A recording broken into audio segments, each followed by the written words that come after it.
Hello and welcome. My name is Alan, and we are back with more Autobiography of a Freedom Rider. Yes, I know this is a late video, as I explained in the previous one I just made. Yes, I am way behind. I don't know why, but it's okay. She got a fine booty. Anyway, let's see, where were we? All right, let's go ahead and jump into this here. Acknowledging the injustice and the need for civil rights action in Mississippi brought forth in me and many other people extraordinary courage. I went from a typical teenager to a crusader for change in society. Throughout the remainder of 1961, I continued as a field worker for SNCC and Corps. Some of my duties were to organize and carry out protest demonstrations, assist in voter registration drives, obtain police protection for freedom riders who were heading into and out of Mississippi. These were responsibilities that I did not take lightly. I became fast friends with MacArthur Cotton, a fellow brother who was tall, husky, and born in Cusco.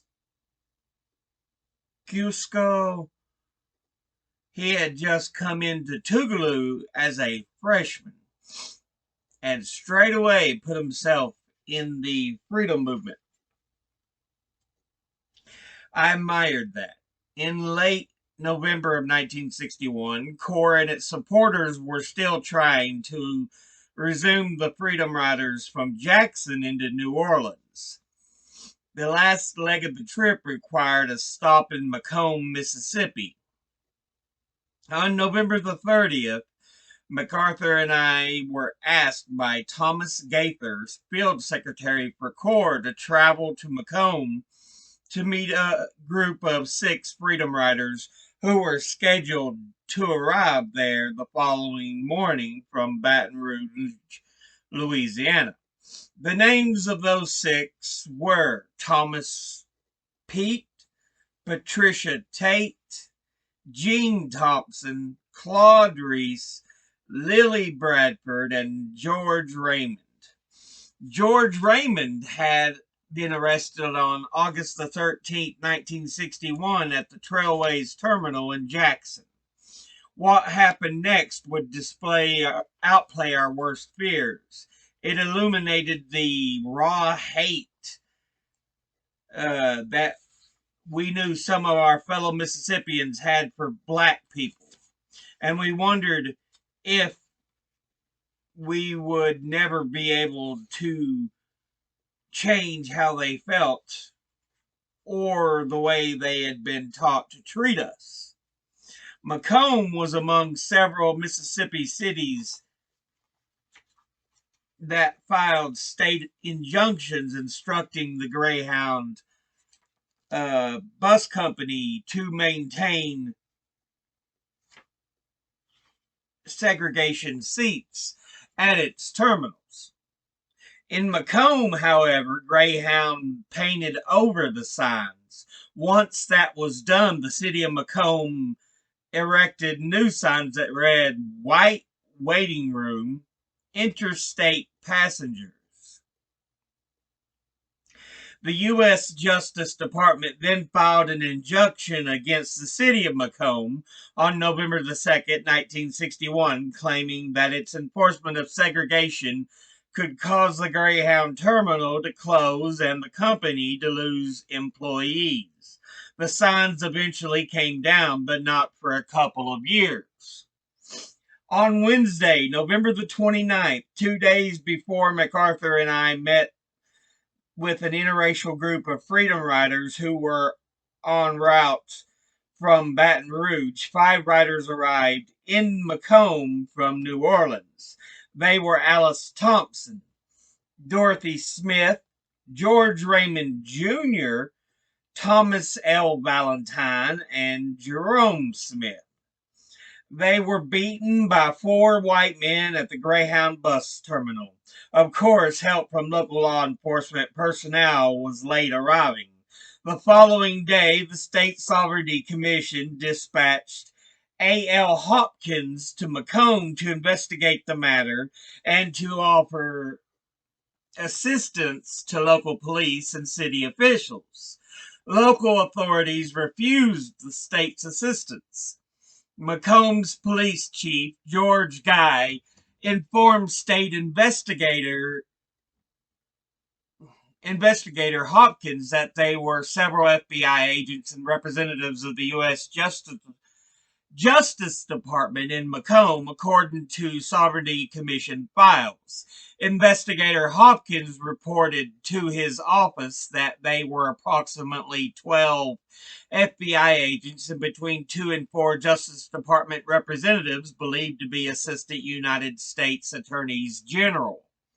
Hopkins also reported that several newspaper, radio, and television reporters and cameramen from many sections of the country had come to McComb to photograph and report on matters there. The newspapers reported the arrival of the Freedom Riders that day in McComb, stating that the mob of approximately 400 people greeted them by shouting profanities all at the same time, with Police Chief George Guy safely hidden away in a nearby billiard parlor. From my personal notes of 1961, 12:55 p.m. On the afternoon of December 1st, 1961, MacArthur Cotton and I arrived in McComb, Mississippi at approximately 1 p.m., driving 2 cars, one of them a red 4-door 1961 Chevrolet. Those of us working with CORE and SNCC often pulled our resources, and it was not unusual for vehicles to be loaned or borrowed. We parked the automobiles 1 block from the station. The streets immediately surrounding the station had been closed to traffic.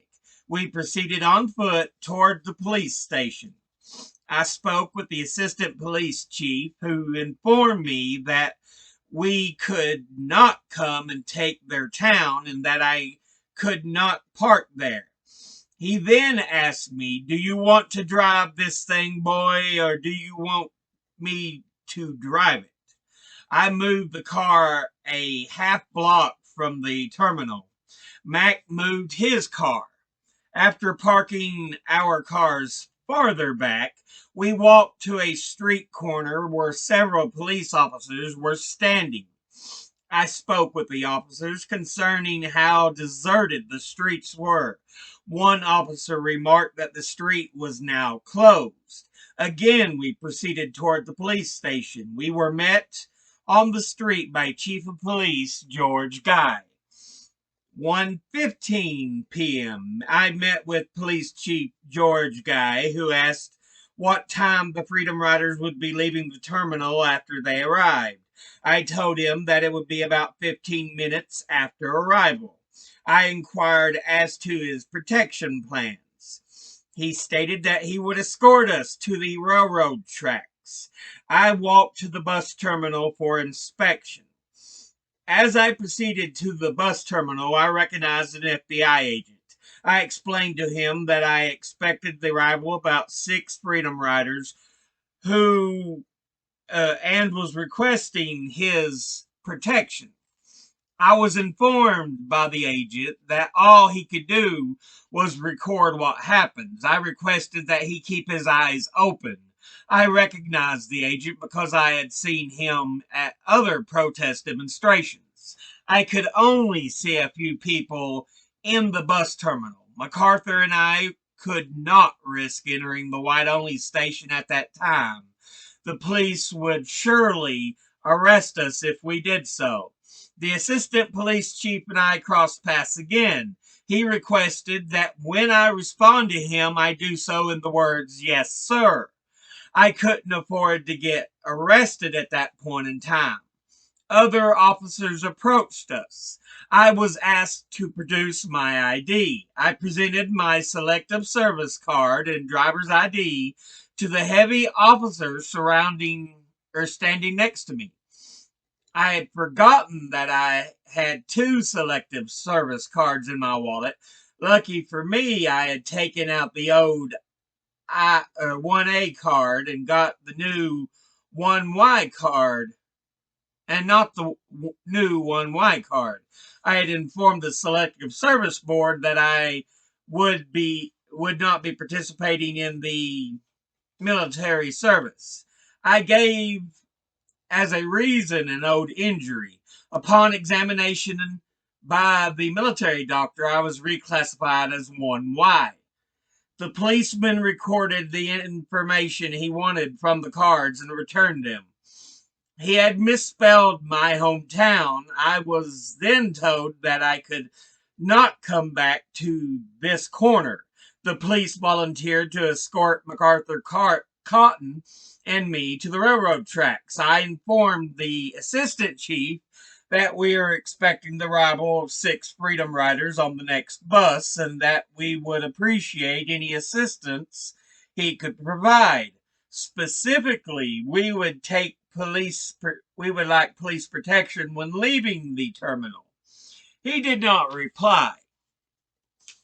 1:33 p.m. The bus was now arriving. 1, 2, 3, 4, 5, 6. 6 Freedom Riders entered the white-only waiting room, and co-worker MacArthur Cotton entered terminal to meet Freedom Riders and to escort them to our car located half a block from the terminal. I was standing with the assistant police chief and a tall, lanky police officer who was cleaning his fingernail with a long switchblade knife between car and street corner. The assistant chief went across the street to city billiard parlor. He entered and closed the parlor doors, leaving only 2 or 3 policemen in the street. 1:38 p.m.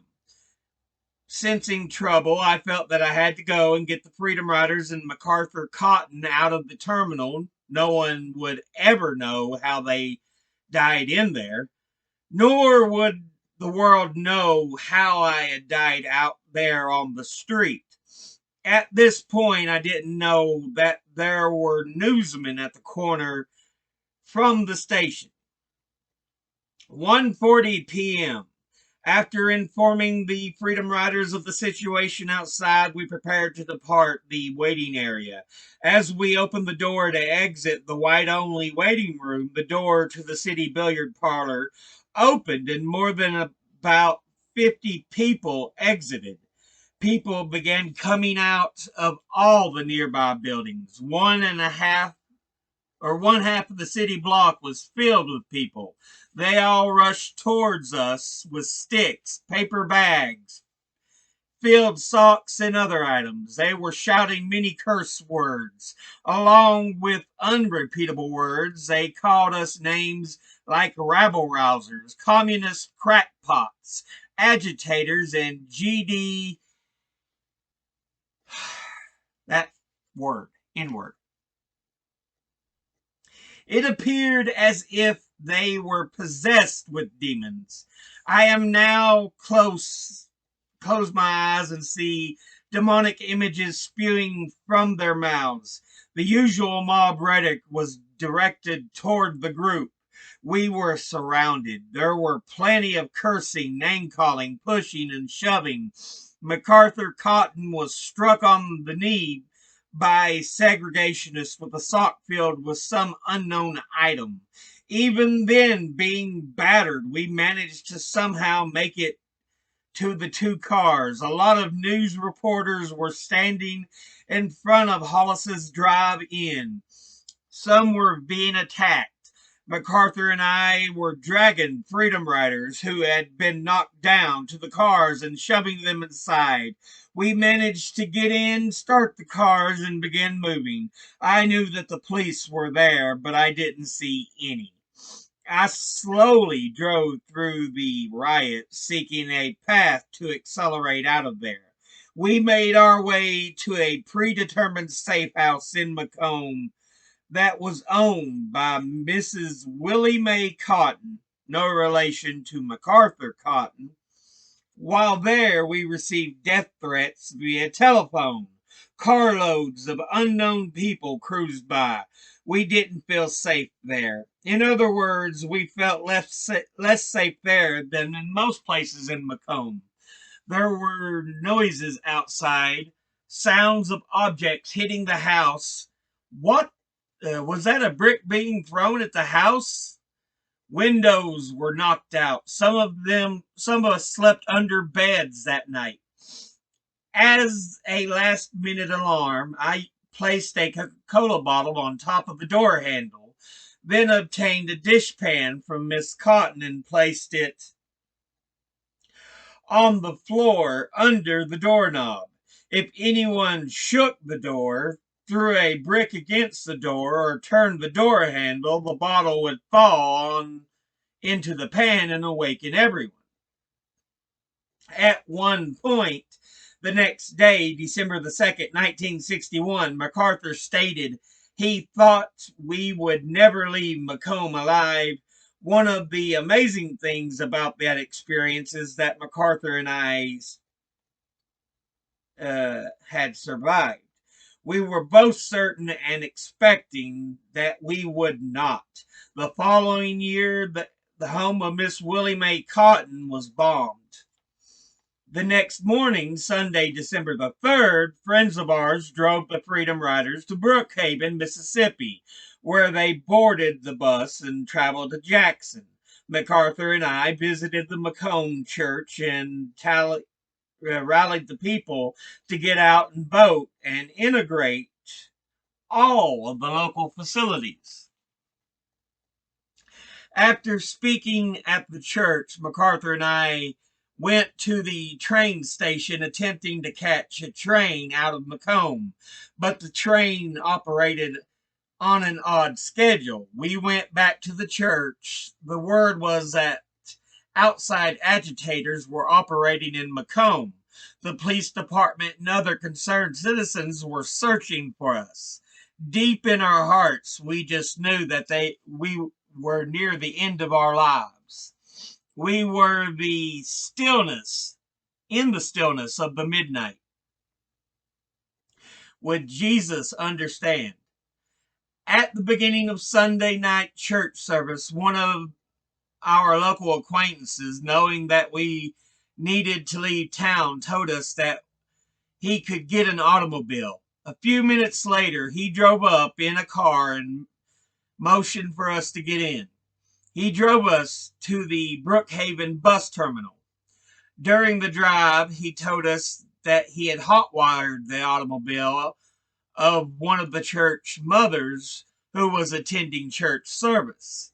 He had to return it before the service was adjourned. In case he did not return in time, he promised us that he would drive the car to church and tell the owner what had happened. We arrived approximately 30 minutes prior to the departure of a bus that would travel past Jackson, Mississippi. Separately, we purchased tickets to Jackson and boarded the empty bus parked on the dark parking lot. Thinking that this might be our last night on Earth, we placed our fingerprints on all the windows of the bus. We were hopeful that if we were killed, perhaps someone would find the prints and know through this gesture that at least we did get on that bus. We did some serious thinking while waiting for that bus to depart. I thought, will I ever see my parents again? Maybe these being my last moments, am I as committed to the cause as I thought I was?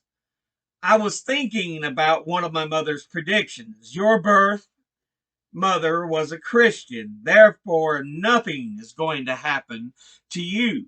I wondered if the prediction would hold true at this time. Mac would only say, "My friend, we will know soon enough. Now, let's get some sleep." MacArthur, Cotton, and I knew that McComb was a hellhole of racist activity. We just didn't know how much. That city's black communities suffered no fewer than 16 bomb attacks by vicious, racist, American hating people in the early 60s. It was not until 1964 that the colored and white only signs came down in Macomb when a three-judge federal appeals court panel ruled Mississippi's segregation laws unconstitutional. On the ride back to Tougaloo College, Mac and I had sat at the front of the bus without incident. We arrived in the early morning hours just in time to shower, glance at our assignments, and go to class. No one in class knew what we had just lived through. The next weekend, we participated in a sit-in at a restaurant in Jackson. I've seen my black and white brothers and sisters beaten and bombed simply because they wanted improved conditions for the people of the state of Mississippi.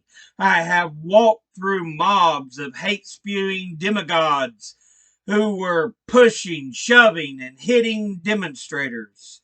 Yet I have never received more than a push from a white racist. I always said that it was because of my mother that I was never attacked. Repression, not violence, was directed against me. It's repression when schools are not equal, when blacks cannot live in places they can afford. It's repression when blacks can't get loans and jobs to purchase homes and start businesses. When blacks are the last hired and the first fired. It's repression when blacks can't get proper medical care.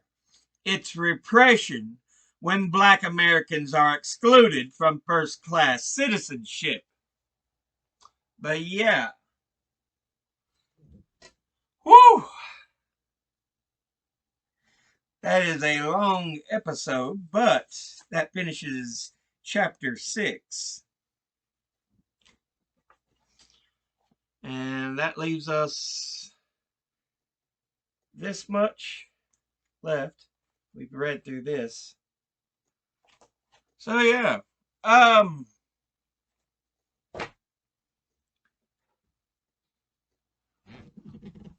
Thomas and MacArthur both go through a serious moment of just trying to get out of McComb, Mississippi.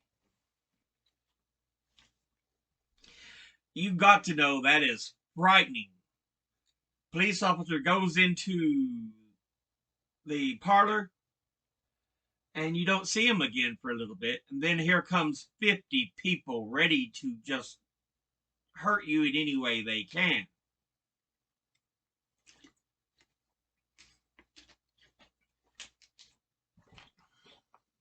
But yeah.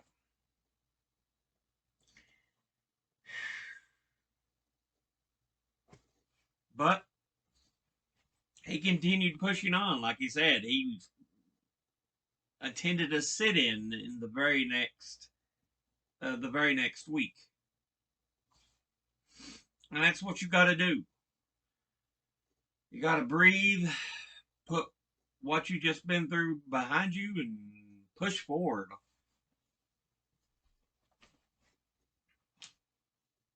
You know,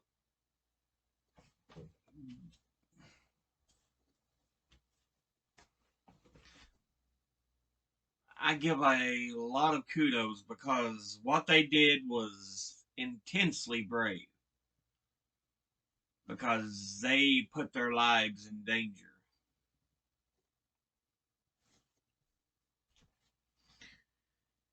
When you try to get the oppressor to stop oppressing, sometimes they think that's an attack on me. I need to push back even harder. And that's what you see. You see all these people, and the policeman says, "I'll not let you take over my city." Now, there was a certain slur. I've said it before in some of my readings, notably in the Testament of Hope by Dr. King. I just didn't feel like saying it this time. It's an ugly word. It's a despicable word. I do feel that sometimes, though, we need to look at ugliness, we need to hear ugliness, lest we forget what came before.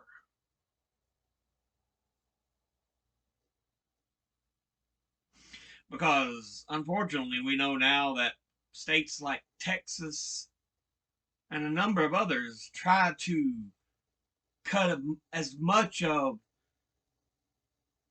that out of American history as they can in schools.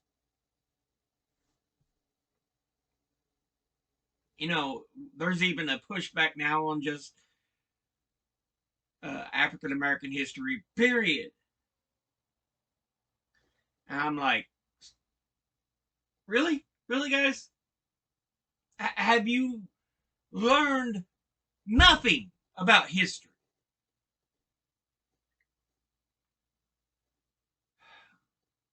But again, like I say, history is not a pretty thing. Stop trying to doll it up and make it look pretty. It's scarred. It's burned. It's tattered. But you know what? Mixed in there are moments of pride.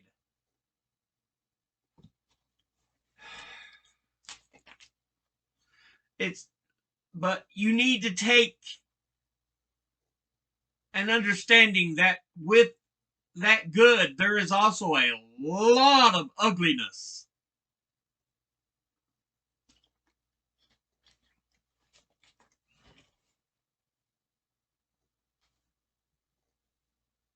But I'll go ahead and end this episode here. As always, educate thyself, think, read, study, learn. Someone tries to tell you something you have trouble believing, ask them to cite their sources. I'll see you all in the next video. Until then, later.